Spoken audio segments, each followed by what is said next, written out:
ধন্যবাদ। ধন্যবাদ গ্রিন টিভিকে এবং গ্রিন টিভির মাধ্যমে আজকে এই কথা বলতে চাই যে ইনশাআল্লাহ তাআলা পিরোজপুর ১ আসনে সহ সারা বাংলাদেশে যদি সুষ্ঠু এবং একটা ক্রেডিবল ইলেকশন অনুষ্ঠিত হয়, যেটা জনগণের প্রত্যাশা, এমন একটি সুষ্ঠু নির্বাচন যদি অনুষ্ঠিত হয়, ইনশাআল্লাহ সারা বাংলাদেশে জামাত ইসলামী বিজয়ী হবে এবং জামাত ইসলামী সরকার গঠন করবে ইনশাআল্লাহ। আমরা পিরোজপুরে ১ আসনটি বলতে পারি যে পিরোজপুরে ১ আসন মূলত এখানে ১৯৯৬ সালে, ২০০১ সালে পরপর দুবার এই আসনে আমার সম্মানিত শহীদ পিতা আল্লামা দেলাওয়ার হোসেন সাঈদী তিনি এখানের এমপি নির্বাচিত হয়েছিলেন এবং তিনি ১০ বছর এই এলাকার মানুষের সেবা করেছেন। সেই মানুষের তার সেবার দেখার যেভাবে তিনি সেবা করেছেন মানুষকে, তিনি এই পিরোজপুর জেলাকে যেভাবে ঢেলে সাজিয়েছেন, বিশেষ করে পিরোজপুর ১ আসনে যে ধরনের উন্নয়নমূলক কর্মকাণ্ড করেছেন, পিরোজপুরের মানুষ সাক্ষী। আব্বা চলে যাওয়ার দায়িত্ব থেকে চলে যাওয়ার পরে পিরোজপুরে আরও যত এমপি কিংবা মন্ত্রী এসেছেন তারা কেউই পিরোজপুরকে এভাবে উন্নয়ন করতে পারেননি, যে কারণে পিরোজপুরের মানুষ আল্লামা সাঈদীকে পিরোজপুরের রূপকার হিসেবেই বলে থাকে। তো সেই আলোকে আমরা বর্তমান পরিবেশ এবং পরিস্থিতির নির্বাচন করতে এসেছি। আমাদের দল বাংলাদেশ জামাত ইসলামী পিরোজপুরে ১ আসন নির্বাচন করছে এবং আলহামদুলিল্লাহ এখানে জামাত ইসলামীর সাংগঠনিক অবস্থা, সাংগঠনিক মজবুতি এবং আল্লামা সাঈদীর যে সুনাম সুখ্যাতি, এটার উপরে ভিত্তি করে জনগণ আমাদের পক্ষেই আছে এবং আল্লাহ যদি দয়া করেন ইনশাআল্লাহ তাআলা এখান থেকে দাঁড়িপাল্লা মার্কা নিয়ে আমরা বিজয়ী হতে পারবো ইনশাআল্লাহ। আরেকটি কথা বলতে চাই, আমরা যে কাজগুলি করছি আসলে এই কাজ করার মধ্যে আমরা আশা করেছিলাম যে বর্তমান অন্তর্বর্তীকালীন সরকার যে ম্যান্ডেট নিয়ে জনগণের একটা ক্ষমতা এসেছিল এবং তারা যে একটি কমিটমেন্ট করেছিলেন যে তারা ৩টি বিষয়ে কাজ করবেন, একটি হলো নির্বাচন, একটি হলো বিচার, একটি হলো সংস্কার। তো নির্বাচনের বিষয়ে আমরা কাজ দেখতে পাচ্ছি, বাট বিচার এবং সংস্কারের বিষয়ে দৃশ্যমান তেমন কিছু আমরা এখনও পাচ্ছি না। যদিও নির্বাচন নিয়ে এখন কথা বলছি, নির্বাচনের ব্যাপারে যে একটা লেভেল প্লেইং ফিল্ড যেটা হওয়ার কথা ছিল, এখানেও আমরা কিছু ঘাটতি দেখতে পাচ্ছি। এমনকি আমাদের প্রতিপক্ষ যারা, তারা মাঠে ময়দানে যেভাবে আমাদের ব্যাপারে অপপ্রচার চালাচ্ছেন, আমাদের নেতা কর্মীদেরকে যেভাবে হুমকি দিচ্ছেন, যেভাবে বাড়ি ছাড়া করার হুমকি দিচ্ছেন, এমনকি যেভাবে এলাকা ছেড়ে চিরতরে চলে যেতে হবে এ ধরনের হুমকি দিচ্ছেন, এই হুমকি দেওয়ার পরেও আমরা প্রশাসনকে অবহিত করার পরেও আমরা তেমন কোনো ব্যবস্থা নিতে আমরা প্রশাসনকে দেখিনি। তা আমরা আশা করছি প্রশাসন বিষয়টি গুরুত্ব সহকারে দেখবেন। আমরা একটি সুষ্ঠু পরিবেশ চাই, আমরা কোনো রকম বিরোধ কিংবা বিভেদ চাই না। আমরা ঐক্যবদ্ধভাবে এই মাঠে ছিলাম। আমরা নির্বাচনটা করছি আলাদা করে, কিন্তু নির্বাচনে একটা সুষ্ঠু পরিবেশ রক্ষা করার দায়িত্ব শুধু আমাদের একার নয়, এটি আমাদের প্রতিপক্ষ যারা আছেন তাদেরকেও বিষয়টি বুঝতে হবে এবং তারাও যদি সুষ্ঠু সুন্দর একটি নির্বাচনের জন্য তারাও এগিয়ে আসে, তাহলেই নির্বাচনটা সুষ্ঠু হওয়া সম্ভব। নতুবা আমাদের একার আন্তরিকতায় এই নির্বাচনটা সুষ্ঠু হওয়া সম্ভব নয়। তো আমি এটা বলতে চাই ইনশাআল্লাহ তাআলা আমরা আশা করি আমাদের প্রতিপক্ষ যারা তারাও একটি সুষ্ঠু নির্বাচনের জন্য এগিয়ে আসবেন এবং একটি সুষ্ঠু নির্বাচন যদি হয়, আল্লাহ তাআলার দয়ায় দাঁড়িপাল্লা এখানে বিজয়ী হবে ইনশাআল্লাহ।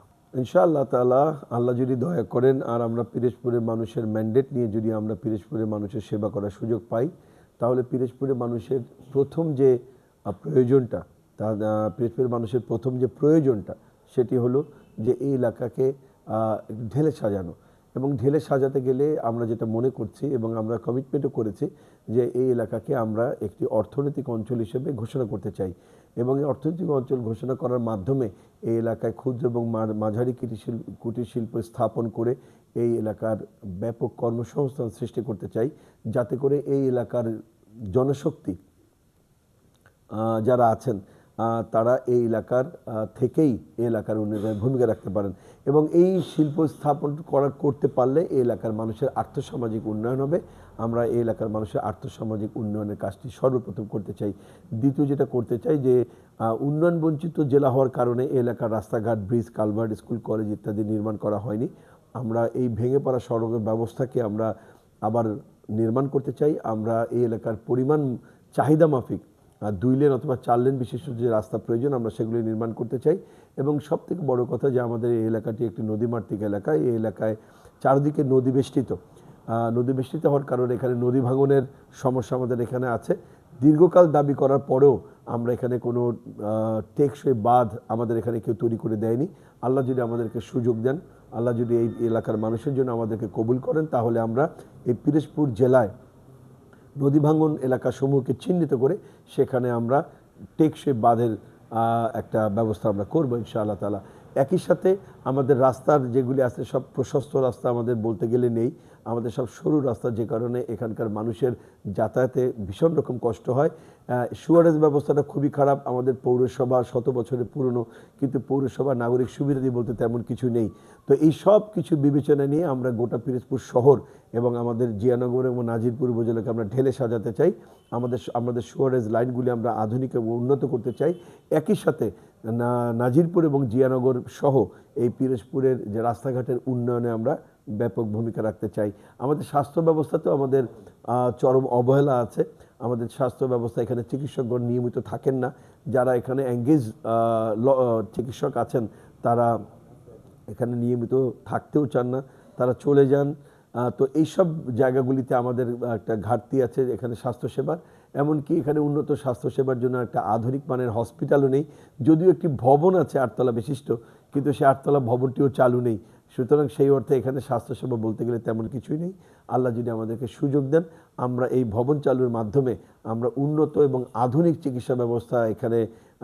চিকিৎসা ব্যবস্থার মাধ্যমে আমাদের জনগণকে এই স্বাস্থ্যসেবার নিশ্চিত করতে চাই এবং এটি কনফার্ম করতে চাই যে কোনো একজন নাগরিক আমাদের এই পিরোজপুর 1 আসনের কেউ স্বাস্থ্য সেবাতে অবহেলা অথবা চিকিৎসাহীন অবস্থায় থাকবেন না, আমরা এতটুকু নিশ্চিত করতে চাই।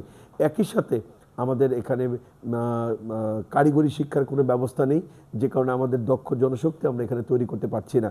আমাদের জনশক্তি এখানে কিছুকাল দেশের বাইরে থেকে আবার বাধ্য হয়ে তারা ফিরে চলে আসতে হচ্ছে, যেহেতু তারা স্কিল্ড ম্যান পাওয়ার হিসেবে তাদেরকে গড়ে তোলা হয়নি। তো আমরা এখানে একটি কারিগরি ট্রেনিং ইনস্টিটিউট গঠনের মাধ্যমে আমরা এই পিরোজপুরে আমাদের জনশক্তিকে, আমাদের বেকার তরুণীদেরকে আমরা শিক্ষিত করে আমরা দক্ষ জনশক্তি হিসেবে দেশের বোঝায় না রেখে আমরা তাদেরকে দেশের সম্পদে পরিণত করতে চাই। আরেকটি বড় বিষয় আমাদের এখানে আছে, সেটি হলো পিরোজপুরের মানুষের বা এই দক্ষিণ অঞ্চল মানুষের দীর্ঘদিনের দাবি, প্রাণের দাবি যে এখানে গ্যাস লাইন স্থাপন করা। তো গ্যাস লাইনের স্থাপন করার ক্ষেত্রে যে কাজগুলি করা প্রয়োজন, ইনশাআল্লাহ তাআলা আল্লাহ যদি আমাদেরকে সুযোগ দেন তাহলে গ্যাস লাইন স্থাপনের জন্য আমরা সর্বাত্মক প্রচেষ্টা চালাবো ইনশাআল্লাহ। আমরা যদি সুযোগ পাই, এটি তো ড্রেজিংয়ের একটা ব্যবস্থা করতে হবে। এটি খুব ছোট একটি কাজ, কিন্তু আমরা এই কাজটিও ফেলে রাখবো না ইনশাআল্লাহ। আমাদের খাল খনন বা নদী খনন করতে না পারলে, নদীগুলি ভরাট হয়ে গেলে আমাদের সকলেরই অসুবিধা হবে। আমাদের পানি সহ নাগরিক সুবিধাদি, জনগণের সকল বিষয়গুলিতে জনগণ কষ্ট ভোগ করবে। সুতরাং আমরা অবশ্যই সুযোগ পেলে বলেশ্বর নদীতে যেটা ভরাট হয়ে যাচ্ছে, আমরা নদী খননের মাধ্যমে আমরা এই নদীকে আবার পুনরায় সচল করার চেষ্টা করবো ইনশাআল্লাহ।